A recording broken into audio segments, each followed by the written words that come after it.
ओम कर कलित कपाला कुंडली दंडपाणी तरुण देव नीलो व्याल यज्ञोपवीति कृत समय सुपर्या विघ्न विच्छेद हेतु जयति बटुकनाथा सिद्ध साधका नाम। नमस्कार, स्वागत है आपका हमारे चैनल आचार्य वाणी में और मैं आचार्य डॉक्टर विक्रमादित्य आपके साथ हूं। राशिफल में हमारे साथ बहुत सारे लोग जुड़े रहते हैं और बहुत सारे लोग नए भी जुड़ते हैं, तो ये चैनल हमारा रहेगा आपके लिए। आज बताने वाले हैं आपके लिए कन्या राशि वालों के लिए 1 मार्च से लेकर 10 मार्च तक का समय कैसा है।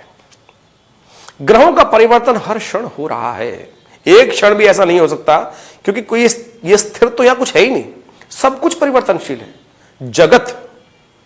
जगत का मतलब है ना चलता रहे, जो जागृत है हमेशा, सोता ही नहीं कोई, यहां हमेशा जो गति में चलता रहता है, इसलिए इसको जगत बोला जाता है।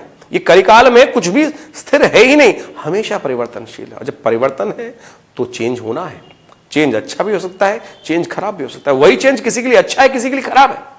तो कन्या राशि वालों के लिए कैसा रहेगा ये खास दिन, 10 दिन का समय। सबसे पहले तो समझ लें इस वीडियो के आरंभ में ही, ये 10 दिन बहुत इंपॉर्टेंट है। कुछ खास उपाय हम बताने वाले हैं, आप उन उपायों को कर कर आप अपने जीवन में चमत्कार उपस्थित कर सकते हैं। चमत्कार सुन लीजिएगा इस वीडियो के माध्यम से। फिर दिन लौट के नहीं आएंगे 1 साल तक, ये दिन फिर अगले साल ही आएंगे ये दिन लौट के। अगर ये चूक गए तो फिर आपको 1 वर्ष का इंतजार करना पड़ेगा इनका लाभ लेने के लिए। तो इस वीडियो को सावधानी से समझ लीजिएगा। सबसे पहले तो समझ लें कि हम क्योंकि राशिफल की बात कर रहे हैं 1 तारीख से लेकर 10 तारीख के बीच में, तो कन्या राशि वालों के लिए हमें दिखाई देता है कि जो ये 10 दिन का समय आरंभ है, तो विशेष तौर पर पहला दिन जो है 1 मार्च का दिन, तो आपके लिए सम्मान में वृद्धि के योग बनाता दिखाई दे रहा है। लाभ के योग दे सकता है, आगे बढ़ने के योग दे सकता है। तो आपको तटस्थ होकर काम करने की आवश्यकता है। ग्रह दिखा रहे हैं कि आप यदि अपनी बुद्धि की दुविधा को छोड़ दें। क्यों बुद्धि की दुविधा बता रहा हूं? क्योंकि आपकी कन्या राशि के समक्ष जो है 2 परस्पर विरोधी ग्रह चल रहे हैं इस वक्त गोचर में। बृहस्पति और शुक्र दोनों पूर्ण ताकत में होकर, बृहस्पति स्वग्रही हैं, शुक्र वहां पे उच्चक हैं, वो चल रहे हैं। दोनों देवगुरु दैत्यगुरु दोनों एक साथ हैं, परस्पर विरोधी स्वभाव के ग्रह हैं। और शास्त्र में कहा गया कि जब विरोधी स्वभाव के ग्रह एक साथ मिलते हैं तो कई प्रकार की दुविधा उत्पन्न कर देते हैं। संसार में आप ये देख रहे हैं कि पिछले 1.5 महीने से कैसे क्लैश चल रहे हैं, उठापटक चल रही है, लोग आपसे ईर्ष्या द्वेष में फंसे हुए हैं। तो आपको सावधानी के साथ काम करनी, क्योंकि शनि महाराज भी ऐसे में, शनि सूर्य भी खराब चल रहे हैं। तो ये योग दिखा रहे हैं कि उठापटक भयावह हो सकती है इन दिनों में। तो खैर आपके लिए कैसा रहेगा तो हमने समझाने का प्रयास किया कि बुद्धि को स्थिर रखते हुए काम करने का प्रयास कीजिए। समय आप लाभ ले सकते हैं, केवल दुविधा को त्यागने का प्रयास करना चाहिए। तो 1 और 2 तारीख का समय आपके लिए ऐसा रहेगा। ओवरऑल हमें दिखाई देता है कि आपके लिए आगे बढ़ने का योग बन सकता है। कोई राजनीतिक क्षेत्र में आपके दोस्त बन सकते हैं, कोई महत्वपूर्ण पद पर बैठा हुआ व्यक्ति आपके संबंध में जुड़ सकता है। केवल नजले जुकाम से बचते हुए काम करने का आपको प्रयास करना चाहिए। यात्राओं के योग दिखाई देते हैं। वाणी पर संयम रखते हुए आपको काम करना चाहिए इन दिनों में। खासतौर पर चंद्रमा परिवर्तन की तरफ जाएंगे और खासतौर पर यदि हम बात करें तो 3 मार्च के दिन चंद्रमा जो है वो आपके कर्क राशि में चले जाएंगे। कर्क राशि आपकी राशि से बनती है एकादशवें भाव में, वो लाभ की स्थिति उत्पन्न कर सकती है, आपके लिए लाभ के योग बना सकती है। और बृहस्पति के साथ संबंध जब बनेगा कर्क राशि में चंद्रमा जाने के बाद, तो खासतौर पर लाभ की स्थिति, गजकेसरी योग बन जाएगा गोचर में। तो धन लाभ की स्थिति बन सकती है आपके लिए। खासतौर पर लाभ का स्थान आपके लिए बनता दिखाई दे रहा है, तो उसका लाभ पूरी तरह से आपको लेने का प्रयास करना। आपके जीवन साथी के कारण से आपके जीवन में लाभ की स्थिति बन सकती है, तो जीवन साथी का पूर्ण लाभ लेते हुए व्यवसाय के दृष्टिकोण से, व्यवसाय जो करते हैं उनके लिए क्षेत्र में लाभ बन सकता है। कमीशन के द्वारा, बुद्धि के द्वारा, यानी बुद्धि का पूर्ण उपयोग यदि कर ले तो लाभ मिल सकता है। तो इस बात का सावधानी के साथ आपको काम करने का प्रयास करना है। बुद्धि का उपयोग कर कर आप लाभ कमा सकते हैं, आपके लिए समझ लीजिए। 3 और 4 तारीख को ये योग बनेगा, विशेष तौर पर आपको लाभ मिल सकता है। 3 तारीख को एक और सुंदर योग बन रहा है, एकादशी है उस दिन, आमल की एकादशी है। तो कन्या राशि वालों समझ लो आपकी राशि के अनुसार से बड़ा सुंदर योग बन रहा है। भगवान विष्णु के मंदिर में जाकर उन्हें आंवले अर्पित करें और प्रसाद स्वरूप उन आमलों को घर में लाकर स्वयं भी प्रसाद ग्रहण करें, उनका पूरे परिवार को बांटें। आरोग्यता का संचार होगा, क्योंकि इन दिनों मैंने आपको कहा ना बृहस्पति आपके लिए कई नजले इत्यादि जुकाम का योग बना सकता है। तो आंवला इम्यूनिटी को स्ट्रांग करेगा, ये प्रसाद स्वरूप। आमल की एकादशी उस दिन है, तो आप मौसम परिवर्तित हो रहा है, ऐसे में इसको भक्षण करने का प्रयास करें। भगवान विष्णु का पूजन भी इससे करें, आपको लाभ हो सकता है। ये सारे जो ऋतु के परिवर्तन है हमारी भारतीय संस्कृति में बड़े सोच समझ के रखे गए हैं। तो ग्रहों के दृष्टिकोण से आपने ये समझ लिया ग्रह रहेगा, क्योंकि ग्रह तो परिवर्तन है, आगे चलेंगे। तो आप समझे 3 और 4 तारीख को ग्रह योग इस प्रकार से बना रहे हैं, आपको लाभ देने की स्थिति बन सकती है। 2 दिन ग्रहों की योग इस प्रकार से रहेगा, आपको लाभ मिल सकता है। 5 तारीख का दिन आपके लिए बहुत इंपॉर्टेंट है। उस दिन शनि हो रहे हैं उदय, और शनि चल रहे हैं आपके 6ठे भाव में, स्वग्रही हैं। और जब उदय हो जाएंगे तो वहां पर फिर शत्रुओं को उत्पन्न करेंगे, शत्रुओं को हवा देंगे, टांग संबंधित रोग, वीकनेस संबंधित रोग आपको परेशान कर सकते हैं, शत्रु कई प्रकार की दुविधा उत्पन्न कर सकते हैं। थोड़ा सावधान रहते हुए काम करने की आपको जरूरत है। स्वास्थ्य का विशेष तौर पर ध्यान रखते हुए काम करने की जरूरत है।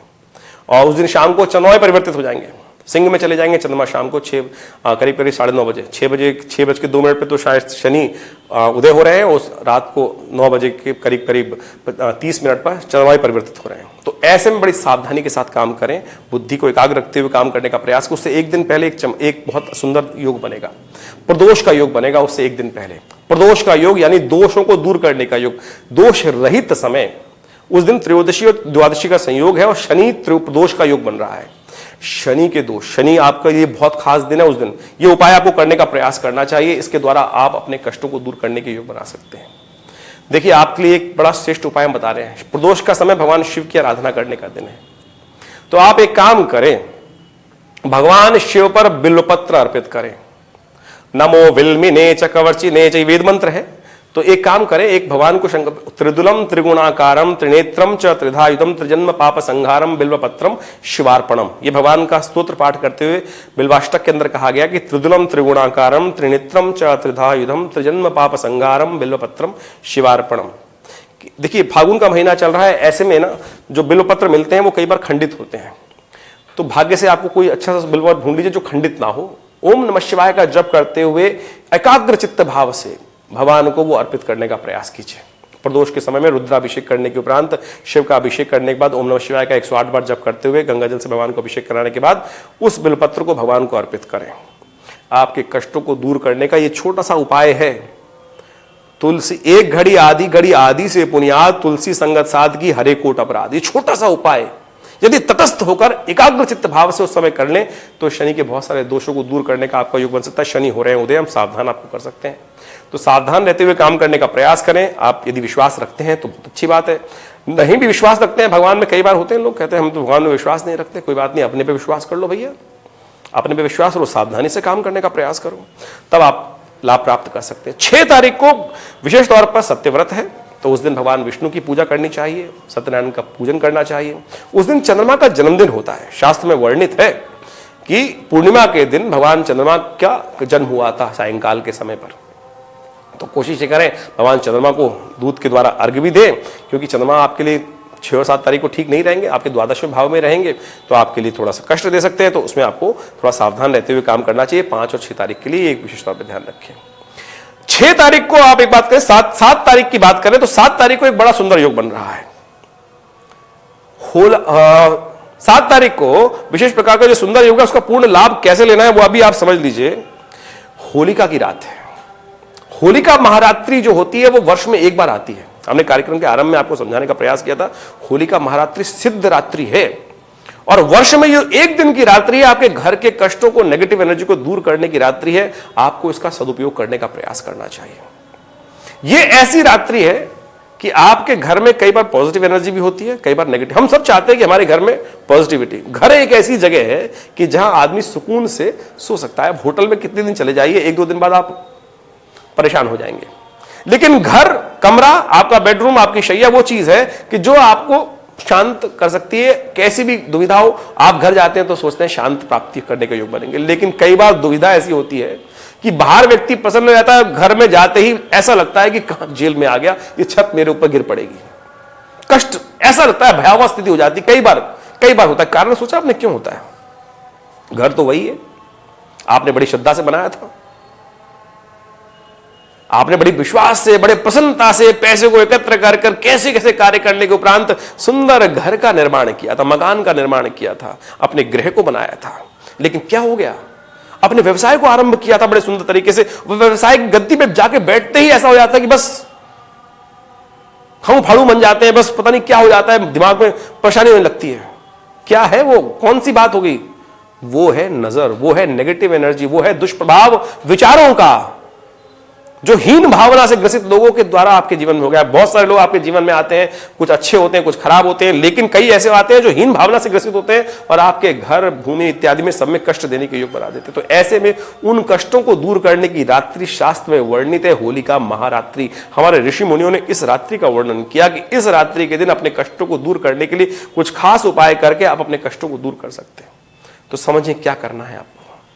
देखिए, आपकी राशि के अनुसार से कन्या राशि वालों, हमारी मति कहती है कि आपके लिए सबसे श्रेष्ठ यह है कि आप एक छोटा सा उपाय करें। पालक होगा आपके घर में, पालक बाजार से ले आइएगा, शाक जिसको बुलाया जाता है, शाक या किसी प्रकार का शाक भी, बथुआ ला सकते हैं, पालक ला सकते हैं, चुलाई ला सकते हैं, या कुछ और नहीं मिले तो सब्जी रख लीजिए, कोई और सब्जी वगैरह जो हो। तो उन सब्जियों को छोटे छोटे टुकड़ों में आप अपने घर में, अपने बेडरूम में, अपने बरामदे में, अपने पूजा स्थल में, अपने व्यवसाय स्थल पर, अपनी दुकान पर, वहां रख दीजिए 1-2 दिन पहले। यदि हो सके तो खुलाष्टक में पूरे उनको रख दीजिए, और उन सबको होली जलाने वाले दिन, इस बार होली जो है विशेष तौर पर जो पड़ रही है, ऐसे योग में पड़ रही है कि जिस दिन वो नहीं है, खासतौर पर भद्रा नहीं है, तो होली शाम के समय चलेगी। तो आप उन सब पत्रों को इकट्ठे करके, पत्तों को शाम के समय मां भगवती, मां काली का ध्यान करते हुए इस 5 उंगलियों से ऐसे उसके अंदर फेंक दीजिएगा। अपने सिर पे से वारने के उपरांत उन सबको उठा लाइए, सिर पे से वारिए, अपने कष्टों को दूर करिए, और फिर स्वाहा करके उन सबको समाप्त करने का प्रयास के दावा करते हैं हम, शास्त्रोक्त है, और कुछ और बहुत टोटकों की जरूरत नहीं है। खाली इन चीजों को समर्पित करने के बाद घर में दोबारा जाके देखिएगा, आपको लगेगा कि वो दुष्प्रभाव जो है वो दूर हो गया। कष्ट जो था, आपको लग रहा था कैसा प्रभाव था, आप स्वयं उसका अनुभव कर सकते हैं। तो ये है चमत्कार भारतीय संस्कृति के योग का, जिसको योग के हमारे ऋषि मुनियों ने अनुभव किया, कुछ और आवश्यकता नहीं। कई बार हम देखते हैं कई लोग कुछ और दे देते हैं, भैया ये लगा लो, टीवी में भी ऐड आते रहते हैं कि नजर बट्टू है, चाइनीज का बना हुआ नजर बट्टू, मशीन से बना हुआ नजर बट्टू, क्या नजर उतारेगा? आप खुद जानते हैं उस बात को, फिर आपके मन में वहम उत्पन्न होता है। आप स्वयं समझिए, शास्त्रोक्त विधि के अनुसार से ये घर की चीज है, आप कुछ नुकसान तो खर्च तो कर ही नहीं रहे।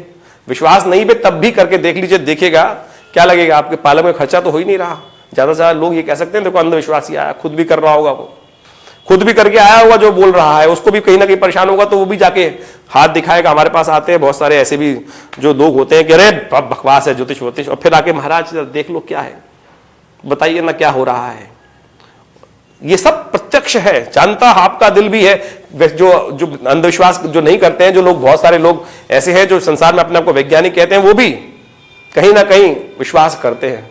विश्वास के बाद ही अंधविश्वास जो आता है ना, अविश्वास विश्वास के बाद ही आता है। तो इसलिए विश्वास रखें। भारतीय संस्कृति, आपके ऋषि मुनि बड़े बुद्धिमानी थे, इसका लाभ आपको लेने का प्रयास करना चाहिए। इसके अगले दिन भी बड़ा सुंदर योग बनने वाला है। देखिए, इसके अगले दिन जो है वो होलिका खेली जाती है, दुर्यांडिसो कहा जाता है। कहा जाता है कि भक्त प्रहलाद को भस्म करने के लिए, उसकी श्रद्धा को खत्म करने के लिए हिरण्यकश्यप ने ये रचना रची। कहां है तेरे भगवान, देखूं मैं भी भगवान, मैं जलाता हूं तेरे को अग्नि में। होलिका जिसके पास ऐसी शक्ति थी कि जो वस्त्र धारण करती थी, उसको वरदान में प्राप्त हुए थे वो वस्त्र। कुछ साल पहले ये लोग बात करते हैं, बोले ऐसा हो ही नहीं सकता, कोई ऐसा कुछ अग्नि से जला सके। आज बन गए ना पूरे विश्व में वो वस्त्र, जिनको पहन के लोग अग्नि में चले जाते हैं और हीट कुछ नहीं कहती उसको। तो वो विज्ञान पहले भी विद्यमान था, और उसको धारण करके होलिका बैठी प्रहलाद को लेकर। वो तो जलनी नहीं थी, उसको शक्ति प्राप्त थी, लेकिन हुआ उल्टा। परमात्मा का चमत्कार जो होता है ना, असंभव से असंभव कार्य कर देता है। तो भक्त प्रहलाद बच गए, होलिका जल गई। तब लोगों ने सुबह देखा और आनंद से, ईश्वर के चमत्कार से देखकर प्रसन्न हुए, और उस दुल्हनडी से, धूल से पूरे वातावरण को भर दिया आनंद। वो होली खेली गई। तो आप उस होली का चमत्कार अपने जीवन में चाहते हैं तो परमात्मा के साथ होली खेली जाती है, अपने इष्टों के साथ, अपने मित्रों के साथ, अपने संबंधियों के साथ खेलते होंगे आप, लेकिन परमात्मा के साथ होली खेली आपने कभी? भगवान के साथ होली बोली? क्या संबंध है आपका भगवान के साथ? सोचिए जरा, विचार कीजिए। संबंध बनाया आपने कभी भगवान के साथ? आपने अपने माता के साथ संबंध बनाया, पुत्र का, पिता के साथ संबंध बनाया, पत्नी के साथ संबंध बनाया, बहन के साथ संबंध बना। वो आपके प्रति जुड़े रहते हैं। अरे मेरा भाई है, अरे मेरी बहन है, अरे मेरा मित्र है। संसार के लोग आपके मित्र हैं, अरे मेरा पार्टनर है। भगवान के साथ कौन सा संबंध बनाया आपने? होली के दिन दिल मिलाने का प्रयास करते हो ना, दुश्मनों को भी कहते हो कि आओ रंग मिलने, गले मिलने, दोस्ती दुश्मनी भूल जाए, दोस्त बन जाए। अरे होली खेलो भगवान के साथ, होली खेलो भगवान के साथ, तब मिलेंगे दिल, और तब जिसका दोस्त भगवान हो गया। आप कह रहे कैसे बना ले? अरे शास्त्र में वर्णित है, त्वमेव माता च पिता त्वमेव, त्वमेव बंधु च सखा त्वमेव। शास्त्र में वर्णित है ना भाई, फिर काहे की दुविधा? बनाओ संबंध भगवान के साथ, होली खेलो भगवान के साथ, फिर देखना कि वो कैसे, वो तो जुड़े हुए हैं आपके साथ, लेकिन आप ही नहीं जुड़े उनके साथ। तो कोशिश करें उस दिन बड़े तरीके से हम समझाएं। तो कन्या राशि वालों के लिए सबसे श्रेष्ठ है कि भगवान के साथ होली खेलने के लिए उस दिन क्या करना है आपको? आप थोड़ा सा खूब बढ़िया से चंदन वाले पानी में थोड़ा सा एक काम करें, उसको भगवान के साथ अबीर मिलाकर जल में अबीर मिलाकर भगवान विष्णु को ये अर्पित करें, भगवती को अर्पित करें, और उस जल को एकत्र करने के बाद स्वयं भी उसको अपने ऊपर आच्छादित करने का प्रयास करें। देखिएगा, आपोहिष्टा मयो भुवस्थान ऊर्जे दह तन महिरणाक्ष से, यानी उस जल को अपने ऊपर अभिमंत्रित करने का प्रयास करें, उससे खेलें भगवान के साथ, भगवान के चरणामृत से उस होली को खेलने का प्रयास कीजिए। देखिए कन्या राशि वालों, ईश्वर आपके साथ रहेंगे। ये सुंदर उत्सव है, भक्ति के साथ मनाने का प्रयास करो। तो हमने प्रयास किया आपको बताने का कि ग्रह योग क्या खेल खेल रहे हैं आपके लिए। तो उस दिन सुबह सुबह चंद्रमाएं परिवर्तित होने जा रहे हैं। 7 तारीख को विशेष तौर पर यदि हम बात करें, 8 तारीख को चंद्रमा सुबह सुबह परिवर्तित होकर कन्या राशि में चले जाएंगे, आपकी अपनी राशि में आ जाएंगे। तो 8, 9, 10 आपके लिए बड़े शुभ हो जाएंगे। ये उपाय कर लीजिए, आपके लिए सब कष्ट दूर होने के योग बनेंगे। तो इस अवसर को जाने मत दीजिएगा। हमने भी प्रयास किया अपने आश्रम में बहुत बड़े उत्सव को मनाने के लिए, तो आप उसमें भी जुड़ सकते हैं। हमारे आश्रम में रविवार को तो बड़ा उत्सव होता ही है, यज्ञ में सब लोग सम्मिलित हो सकते हैं, माँ भगवती का दर्शन कर सकते हैं। उन भगवती वैष्णवी देवी का जो मुल्तान से ये मूर्ति आई, 500 साल पुरानी मूर्ति भगवती की हमारे आश्रम में प्रतिष्ठित है, जो 1947 में हिंदुस्तान में आई, और हमने उनका बड़ा सुंदर मंदिर आश्रम पे रखा है। चमत्कारिक मूर्ति है, बात करती है आपके साथ, बता देती है, जिस दिन प्रसन्न होती है उस दिन बहुत अच्छा, यानी आकृति बदलती रहती है भगवती की। हमने स्वयं देखा, हमारे पिताजी ने स्वयं उनका आशीर्वाद लिया, और उन्हीं के आशीर्वाद से भगवती का आशीर्वाद आप भी लेने का प्रयास कीजिए। 7 तारीख को सुंदर तरीके से कार्यक्रम रहेगा सुंदरकांड का। फोन नंबर्स आपके सामने स्क्रीन पे, रजिस्ट्रेशन कराकर आप आ सकते हैं। माँ भगवती आपके जीवन में कल्याण करे, होली का आपके लिए बहुत बहुत शुभ हो, होली का महारात्रि आपके लिए कल्याण करे, माँ भगवती का आशीर्वाद आपके साथ रहे। धन्यवाद।